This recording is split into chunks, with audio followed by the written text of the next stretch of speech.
you can't go home again.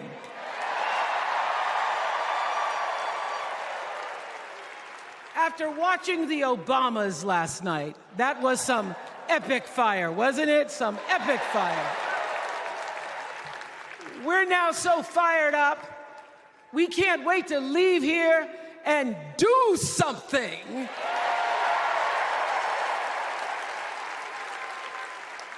And what we're going to do is elect Kamala Harris as the next president of the United States.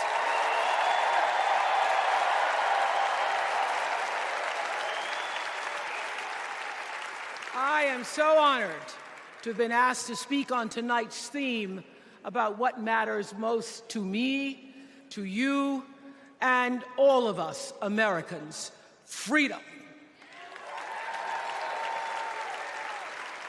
There are people who want you to see our country as a nation of us against them, people who want to scare you, who want to rule you, people who'd have you believe that books are dangerous and assault rifles are safe, that there's a right way to worship and a wrong way to love, people who seek first to divide and then to conquer. But here's the thing. When we stand together, it is impossible to conquer us.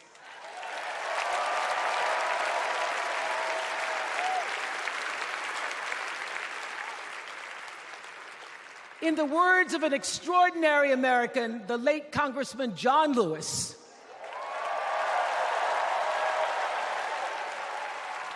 he said, no matter what ship our ancestors arrived on, we are all in the same boat now.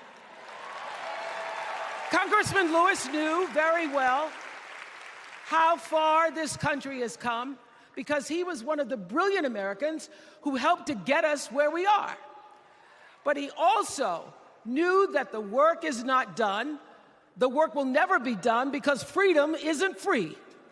America is an ongoing project. It requires commitment. It requires being open to the hard work and the heart work of democracy. And every now and then, it requires standing up to life's bullies.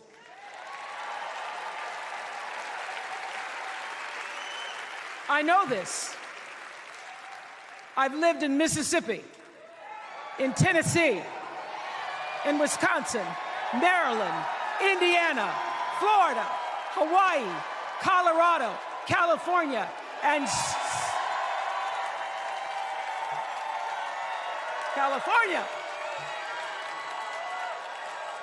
sweet home Chicago, Illinois.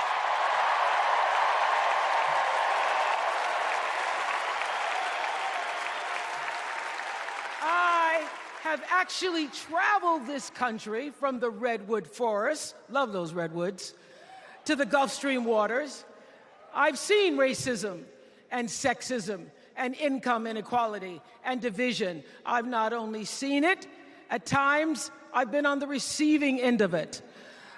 But more often than not, what I've witnessed and experienced are human beings, both conservative and liberal, who may not agree with each other, but who'd still help you in a heartbeat if you were in trouble.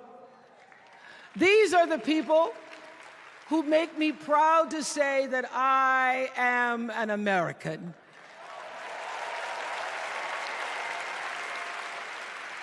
They are the best of America. And despite what some would have you think, we are not so different from our neighbors. When a house is on fire, we don't ask about the homeowner's race or religion.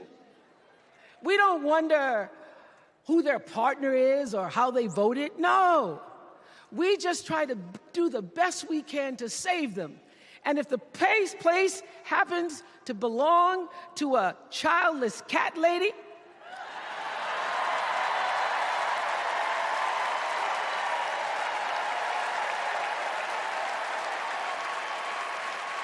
well, we try to get that cat out too.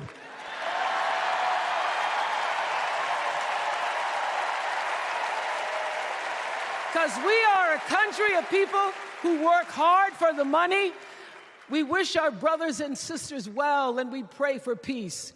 We know all the old tricks and tropes that are designed to distract us from what actually matters, but we are beyond ridiculous tweets and lies and foolery. These are complicated times, people, and they require adult conversation. And I welcome those conversations because civilized debate is vital to democracy, and it is the best of America. Now, over the last couple of nights, we have all seen brave people walk onto this stage and share their most private pain. Amanda and Josh, Caitlin, Hadley, they told us their stories of rape and incest and near-death experiences from having the state deny them the abortion that their doctor explained was medically necessary. And they've told us these things for one reason, and that is to keep what happened to them from happening to anybody else. Because if you do not have autonomy over this,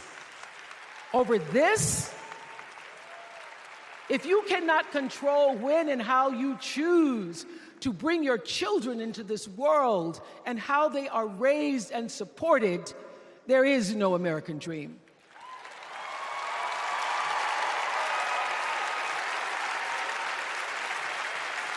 The women and men who are battling to keep us from going back to a time of desperation and shame and stone-cold fear, they are the new freedom fighters. And make no mistake, they are the best of America.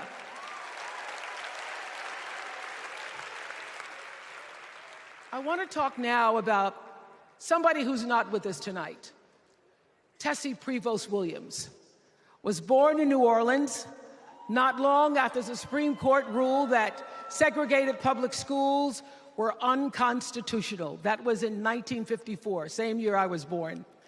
But I didn't have to head to first grade at the all-white McDonough 19 school with a U.S. Marshal by my side like Tessie did. And when I got to school, the building wasn't empty like it was for Tessie. You see, rather than allowing McDonough to be integrated, parents pulled their kids out of the school, leaving only Tessie and two other little black girls, Gail Etienne and Leona Tate, to sit in a classroom with the windows papered over to block snipers from attacking their 6-year-old bodies. Tessie passed away 6 weeks ago. And I tell this story to honor her tonight because she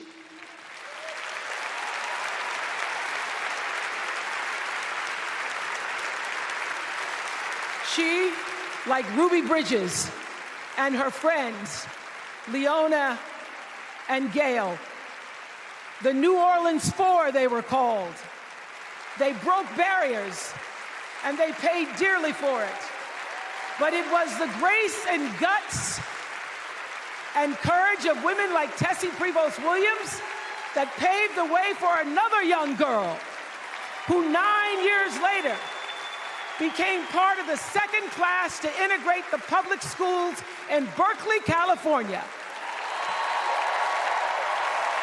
And it seems to me that at school and at home, somebody did a beautiful job of showing this young girl how to challenge the people at the top and empower the people at the bottom. They showed her how to look at the world and see not just what is, but what can be. They instilled in her a passion for justice and freedom and the glorious fighting spirit necessary to pursue that passion.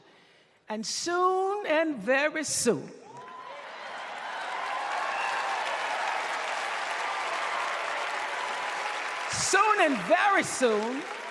we're going to be teaching our daughters and sons about how this child of an Indian mother and a Jamaican father, two idealistic, energetic immigrants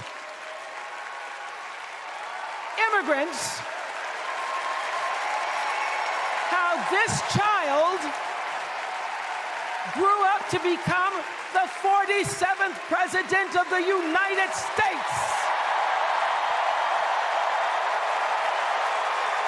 That is the best of America.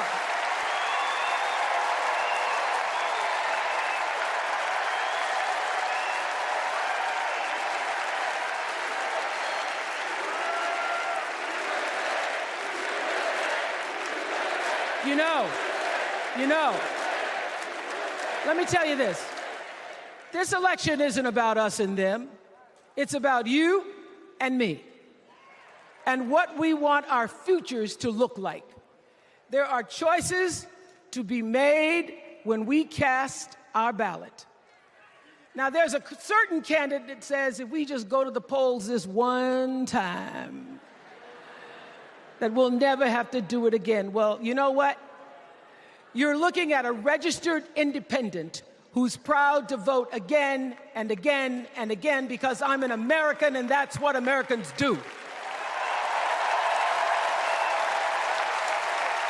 Voting is the best of America. And I have always, since I was eligible to vote, I've always voted my values. And that is what is needed in this election now more than ever. So I'm calling on all you independents and all you undecideds. You know this is true. You know I'm telling you the truth, that values and character matter most of all. In leadership and in life. And more than anything, you know this is true, that decency and respect are on the ballot in 2024.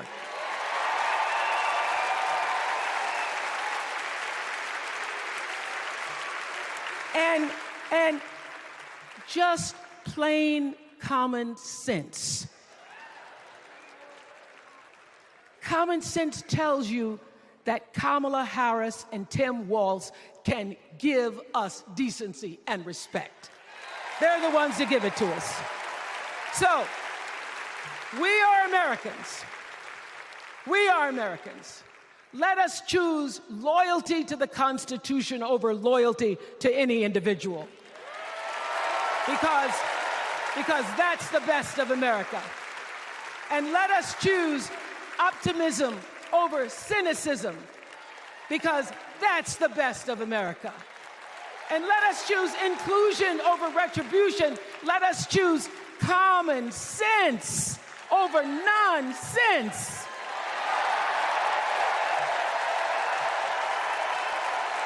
Because that's the best of America. And let us choose the sweet promise of tomorrow over the bitter return to yesterday. We won't go back. We won't be set back, pushed back, bullied back, kicked back. We're not going back.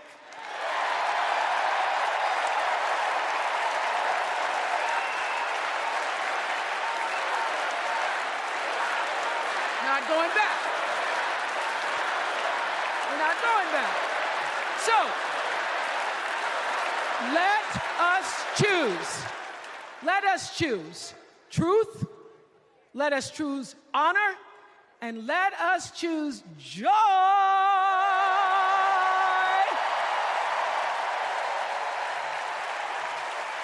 Because that's the best of America.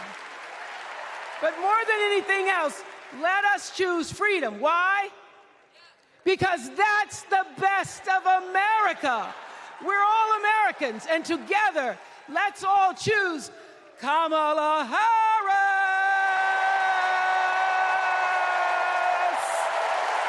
Thanks for watching. Stay updated about breaking news and top stories on the NBC News app or follow us on social media.